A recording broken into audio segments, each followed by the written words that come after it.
for another episode of I'll Allow It Nevada. We are revisiting DAAY Court. So episode 8, DAAY Court Part 2. Part 1 was published on Friday, December 1st. I'm Anne-Marie Mailloux, your host, from the Supreme Court of Nevada, Administrative Office of the Court's Judicial Education Unit. And co-hosting with me is David Gordon, the Director of Judicial Education. We are welcoming back our guest, the Honorable Soonhee Bailey from the 8th Judicial District Court, Department I. So let's do a little review on what DAAY Court is. DAAY, DAAY Court, is the Detention Alternative for Autistic Youth Court. If you listened into Part 1, you would have heard that DAAY Court is a court-supervised program for youth involved in the juvenile justice system with a primary diagnosis of autism. This program addresses clients' access to appropriate services in order to reduce recidivism in the juvenile justice system. Treatment includes comprehensive developmental evaluation, cognitive evaluation, and or neurological evaluation, individual mental health counseling, residential treatment, if clinically appropriate, applied behavior analysis, or ABA, recreational therapy, vocational education and guidance, community supervision and collaborative case management, regular court status check reviews, referrals to community resources and providers, and when necessary, electronic monitoring. So who's eligible for the DAAY Court? Males and females from ages 10 to 18 years of age that have been diagnosed or identified with autism spectrum disorder, or ASD. The eligibility also refers to 6 months preferred prior to participants' 18th birthday. The reason being is because the program length is a minimum of 6 months to 18 months, subject to participant needs, time necessary to connect with services, and participation, and of course compliance as well. The DAAY Court is at no cost to the participant. The program costs for treatment and testing are paid by the court and the participant family's insurance provider if appropriate. Other services may require additional fees to be paid by the participant. So if I have a referral I want to send to DAAY Court, how do I do that? Well, you want to include any records with documented evidence of ASD or documentation to be assessed for ASD to this email, specialtycourts@clarkcountycourts.us. That's all lowercase, no spaces. specialtycourts@clarkcountycourts.us. Let's get right into completing our two-part series podcast on DAAY Court. And we'd like to welcome back Judge Bailey. So, as a leader and innovator in this area, what growth can you envision for DAAY Court? I think it's so funny. I don't think of myself as a leader. And I don't think of myself as an innovator. I kind of see myself as a survivor. But to others, you are, though. You're a leader and an innovator. I think it's kind of funny. It's a huge group effort. If I didn't have, the DA that I had, Summer Clark's amazing. Gloria Garcia is, a former teacher. I got Officer Gallia, and he's amazing. And if I didn't have the team that I had, and by the way, they volunteer this as an extra assignment. This is all extra for them. And they do it because they believe in the court. If I didn't have their support, it doesn't matter whether or not I'm an innovator, leader, or whatnot, it'd fall on its face. So we're collaborative. And without them, this doesn't survive. Without the community, this wouldn't work. So, the envision that, what we think and what we do, gosh, when we started this, we didn't think of anything beyond just the next court date. And quite honestly, that's all we ever think about is the next court date. As far as where we see it going is if we could help other places in another jurisdiction with another kid on the spectrum stay out of the adult court system. Pretty much that's it. One kid. And that's it. We don't think on a global scale. I don't think on a global scale. If I can help another parent, to prevent a broken bone, like from my family, if I could let someone else, go out, like I said, I never dreamed I'd have this career. because sometimes it looked like I wouldn't be able to do anything. If we think we could get them some support so that they think that they can go out and do some things and not worry about getting that call to come pick up their kid, to not worry about the hospital visits, to not worry about being accused of abusing their child because, they decided to, put their head through the wall, and trying to explain how your kid's beating up themselves, which is a little bit scary. Those kind of things is just out there to help another family. That's it. There's nothing grand, just trying to help another kid. And we have been getting a lot of calls since apparently it's out on the internet that this court exists. We never promoted it. We never said anything. We just started getting some calls. And so every time we get one, we just help whoever's calling. We try to get them into resources wherever they are. Right. And what a great way to take this, to provide the tools to the parents who are living with autistic children every day, and to be able to manage it a little bit better so that everyone's safe and, you can definitely have that peace. I'm going to take a little commercial break now just to talk about our podcast, I'll Allow It Nevada. If you're enjoying these podcasts, I would like to encourage you to invite someone that you know to listen as well. All Allow It Nevada podcasts are open to the public. We've created these podcasts not only to help bring to light current judicial topics in Nevada, but also to reach out to our community so they can understand better the work that the Nevada judiciary does. Thank you for your help in this. Thank you for doing this. Oh, no problem. How does the court interact with service providers from the executive branch? Now, you mentioned a team that you have. Can you talk a little bit more about your team? Sure. Our team is the DA, so I have someone from the district attorney's office, someone from the public defender's office, and someone from the juvenile probation office. We usually don't have parole kids because we try to catch them before they ever get to the parole system, so I don't have commitments to the state. But I do work well with parole as well. And so the key is once we have someone who we think may be on the spectrum, they send us the request and we get the information. We work together. We're always emailing each other. We staff it. We kind of say, hey, does this person need an evaluation or do they have a diagnosis? We all agree they belong in the program. The DA, who's part of that team, she comes up with what the deal should be with whoever the attorney is. So whether it's going to be like a informal, like a hold open, or some of the kids are adjudicated and can earn a dismissal, or in some cases they still have the adjudication. We have everything. We take everything. So we take felonies, misdemeanors, gross misdemeanors. Some of the kids are adjudicated. They're competent. They know right from wrong. We're just providing them the appropriate services. Some kids earn a dismissal. It depends on the charge. So we have that complete buy-in, and then we all work together in making sure that all these services are provided. And all of them, we had one of our BCBAs come and teach us about the basics, just like we talked about the functions and everything else of ABA. And so then we'll work together as far as, have they been meeting everything? What happens if there's any new charges? Is it a function of the autism? Is it not? We discuss everything when we staff.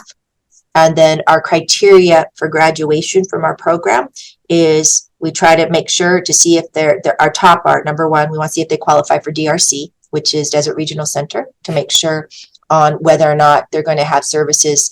If they don't qualify financially, we still want to make sure that they could have a caseworker for when they hit 18, because we still want to make sure that that they have that, or they may not qualify because they're higher functioning. ATAP, Autism Treatment Assistant Program, that will help the parents pay any copays if they qualify, as well as it could provide some parent training. And then we have the ABA services. We also have people screened for legal aid. If they qualify, legal aid will step in, make sure the IEP is working for the youth. If not, then they will tell them where to go to help out as far as what kind, like Nevada PEP has free IEP classes. And then we have finally the ABA component. The ABA component is 3 months of ABA with no new incidents, and then we can graduate them. So that's how we all work together. And all those providers and the executive branch in order to make sure that a kid gets to the end. And ABA, forgive me, maybe you've explained it. Applied Behavioral Analysis. Thank you. Yes. And you referred to BCBA? BCBA is who oversees the ABA program. Okay, and what does that break out to?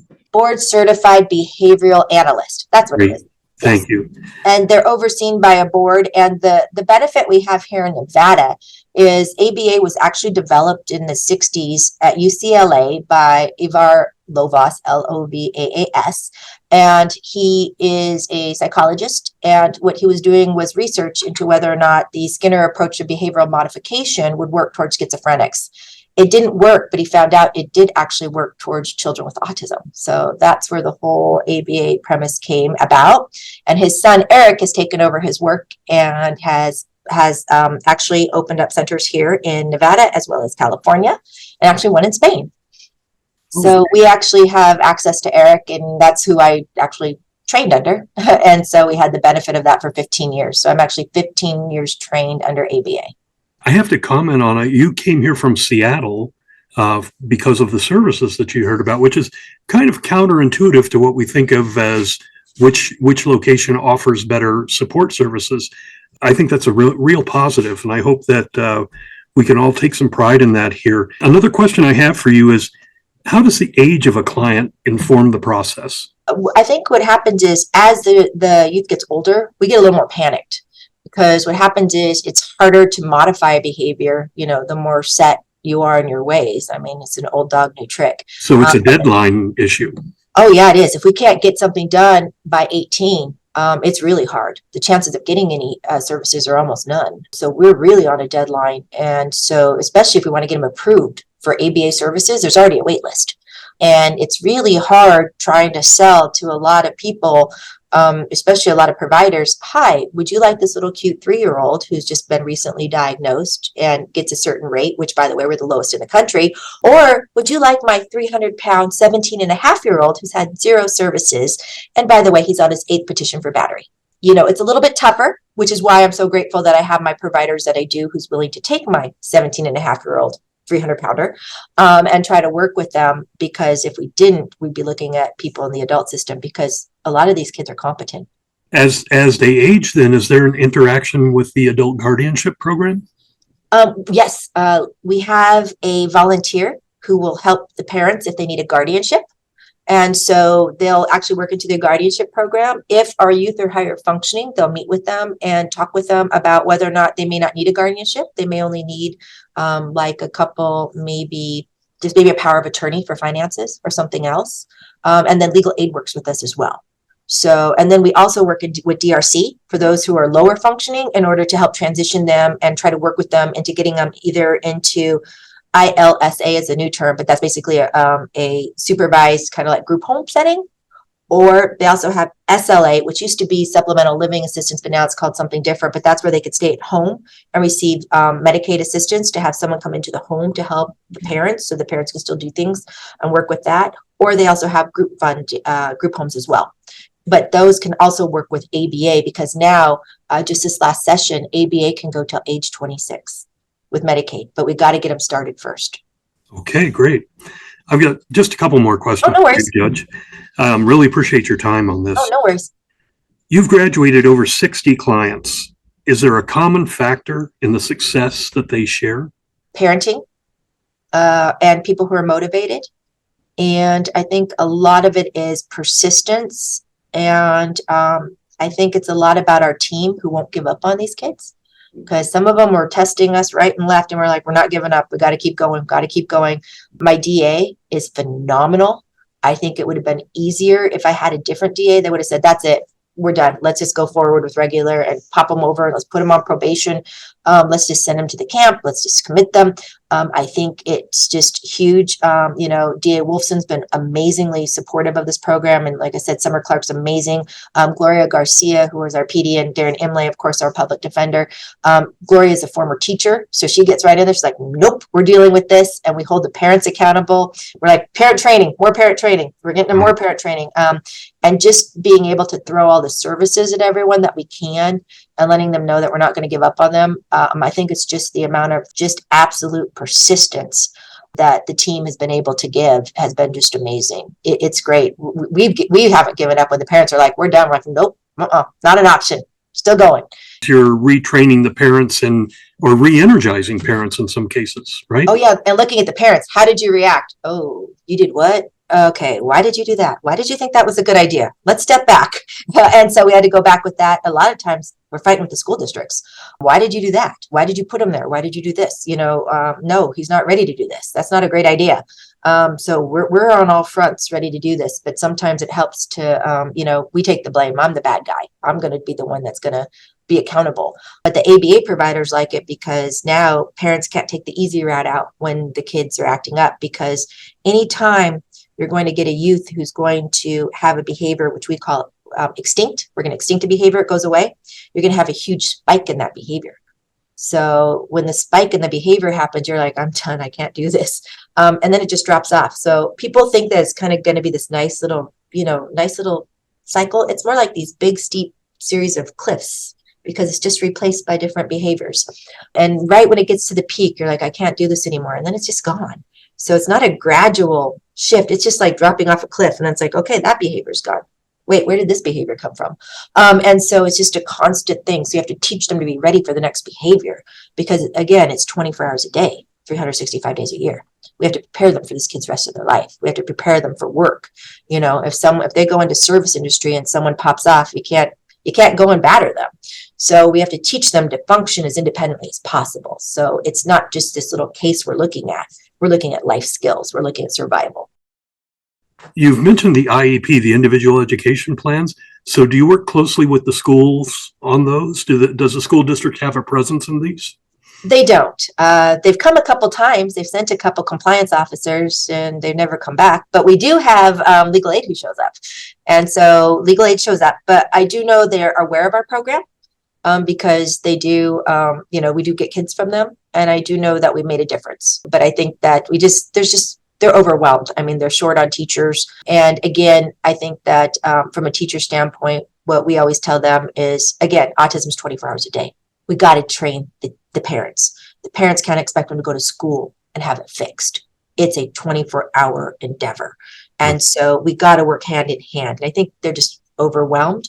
And so we always try to teach them that the parents need to be trained and we work hand in hand with the school. The school's not going to fix it.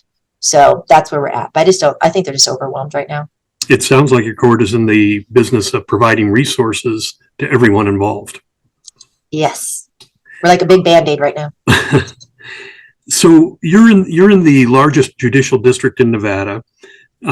This is kind of a two-part question: is how have your colleagues there in your judicial district received DAAY Court, and also is there any way that we can expand this out to some of the more rural areas that have less access to these important services?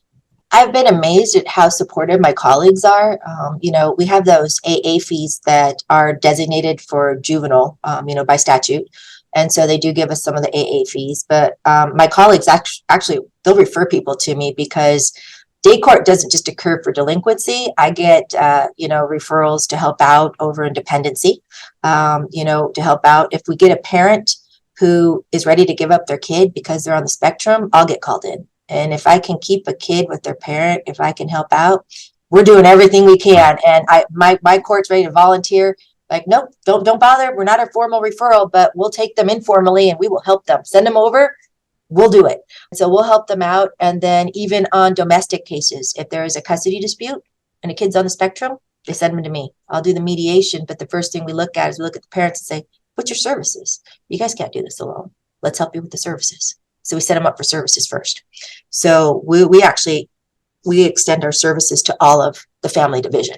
So anyone here in the family division, guardianship, gotten referrals from a couple guardianship cases. If they need help, we'll help them. So as far as that goes, my colleagues all know if they have anyone on the spectrum, usually I'm the first call that they make. So we'll help out with anything that we can do to help any family in need in the family division. We're here. So that's our first function. As far as the rest of the state, we've already gotten a couple calls, and we said we're more than happy to help. If you need something, number one, we'll help you. Our DRC and our ATAP, they're ready to help out because now with the Blue Jeans or the virtual, we can go anywhere and they can go anywhere. Yeah. So, and then some of our providers are like, we we can't go out there, but we'll try to help you. And then the network is strong. So we start calling around. We'll start calling saying, who do we have out there? Who do we got? What do you need? What are we looking for? So right now we're helping Elko. And then we got another call that we got a DFS call. We're going to try to help Washoe. So anyone who calls, we're here to help. Great. And it sounds like there's a lot of opportunity here to get this word out among judges throughout the state and let them know that these resources are available. We try. Most of our calls come from more of the providers or more from like probation or workers, but we're here to help everybody. Okay. So there may be an opportunity, for instance, to have you have a presence at an upcoming specialty court conference for the state. Possibly. Yeah. Yes, we go where asked. Great. I'm gonna turn this back over to Anne Marie. I really appreciate this. Thank you. Oh, no problem. Thank you. So before we go ahead and close out, is there anything else you would like to share with us? I think it's important to note that SB 411 was passed this last legislative session, and that actually codified the ability for any of the counties to essentially create a day court, which makes us the first and only state in the nation to have a specialty court for youth on the spectrum. So, like I said, I don't know why people talk about Nevada. We have this, we're an amazing community. We stick together, and I think SB 411 just tells you just how strong Nevada is. And it's about time the rest of the nation understands that too. I was in Seattle, and they don't have a network like we do. It's amazing what we have for support. And I think that people don't realize just how amazing Nevada is. If you put out a call, people will answer. People who are just interested in helping out. Right. If anyone's interested, just start looking in your community. The Autism Network's strong. The resources are there. You just have to go and know where to ask. I just got lucky because I was involved in the community. So I knew where to ask when I needed people with that first kid. So I knew who to call. I knew who to bring in. And then they started calling people. And they said, hey, I got a friend who wants to come watch. And it seems to be once they watch, then they stay. And they'll start taking referrals. And they start kind of bumping our kids are high risk, high needs. So they kind of go up, on the list. And then people just keep showing up. And once they start showing up, then they'll be like, we want to come stay and help. We'll take some of your kids. We'll take a couple. And a couple have even stayed and done some pro bono until we could get insurance settled. So if you look and you know where to ask, you can get into the network. And so there's help out there. And I think there's a lot of other kids that we can prevent getting into the adult system if you just go around and ask. It just takes one kid. Just one kid. All you got to do is save one. That's it. And we saved that first one. So we went with our success and our goal. Everything else is just extra.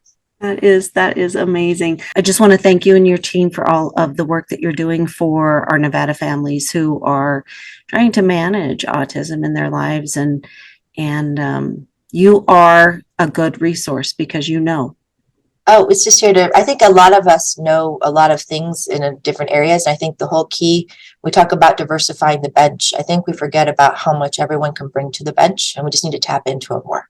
Thank you and your team. Yeah, thanks for having me. And thank you to my co-host, David, for always providing additional questioning. It's always a pleasure to have you join us.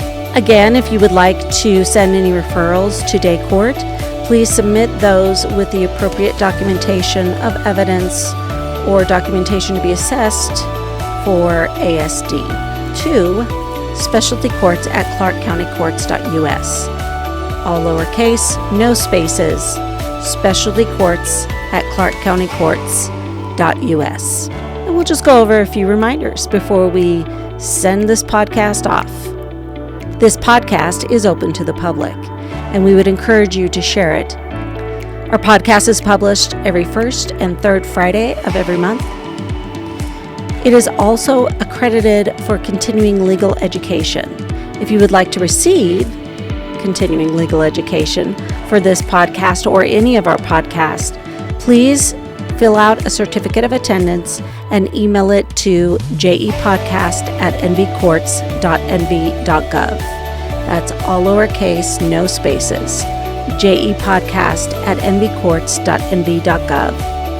In addition, if you have any comments, questions, or topic suggestions, please email all those to jepodcast@nvcourts.nv.gov. And stay tuned, next episode will be on January 5th of 2024. I'm Anne-Marie Mayu from the Supreme Court of Nevada, Administrative Office of the Courts, Judicial Education Unit, your host. And I want to thank you for listening to our podcast, I'll Allow It, Nevada. Wishing you happy holidays and a happy new year, Nevada. Take care.